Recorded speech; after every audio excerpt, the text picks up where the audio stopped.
बिस्मिल्लाहिर्रहमानिर्रहीम अस्सलाम वालेकुम। सऊदी अरब से लाई हूँ जी हैपर पांडा मार्केट से। मैं कुछ चीज़ें दिखाऊंगा आपको पाकिस्तानी वैरायटी के लिहाज से। जैसे कि आप पाइनएप्पल देखना ही पड़ा हुआ है, पाकिस्तानी गाजर पड़ी हुई है जी।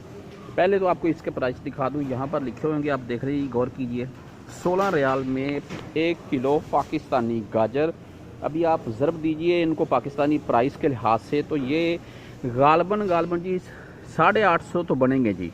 तो देख ले जी पाकिस्तानी गाजर। अच्छा, जो सिंपल गाजर है ना यहाँ की, उसके क्या प्राइस हैं वो आपको मैं बता दूँ जी। वो ये है जी, यहाँ की जो स्टोर की गाजर है, ठीक है। तो इसके प्राइस देख लें, 10 रियाल 3 किलो। 3 किलो सिर्फ 10 रियाल में। पाकिस्तानी मैंने आपको दिखा दी है जी 16 रियाल में। एक चीज़ मैं आपको और दिखाता हूँ पाकिस्तानी, जो कि काफ़ी अच्छी डिस्काउंट पर चल रही है। वो क्या है जी, वो ये है, ये देख लें जी, ये पाकिस्तानी है, देखें 10 रियाल, लेकिन 4 किलो। 4 किलो आप 10 रियाल में ले सकते हैं। आपको ये गालबन 2.5 रियाल केजी पड़ रहा है जी पाकिस्तानी। लेकिन गाजर पाकिस्तानी जो मैंने आपको दिखाई है जी, वो काफ़ी महंगी बताई जा रही है। महंगी है जी यहाँ पर सऊदी अरेबिया में। पाकिस्तानी गाजर की कदर है जी, ये बात है।